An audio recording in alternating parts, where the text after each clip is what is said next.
I'm taking a third of the hair that I'm using for the braid and I'm crocheting it on top of the braid that is already there.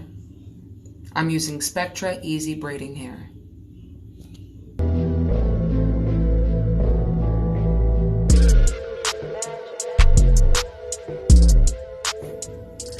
So I take the remainder of the Spectra Easy Braiding Hair and I put it on top of the hair that is already crocheted in. And I take the middle of the braid, bring it over to the right, take the middle again, bring it to the left, take the middle again, bring it to the right, take the middle, bring it to the left.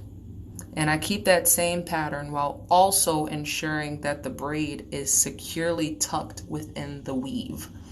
That allows, you know, a nice natural braid. You can't see the colored hair, you can't see her natural hair. And the whole crochet method, I know I'm going to get questions why. This method is meant for beginners who don't quite have the grip and the know-how to, you know, complete a box braid. So this method makes it really easy.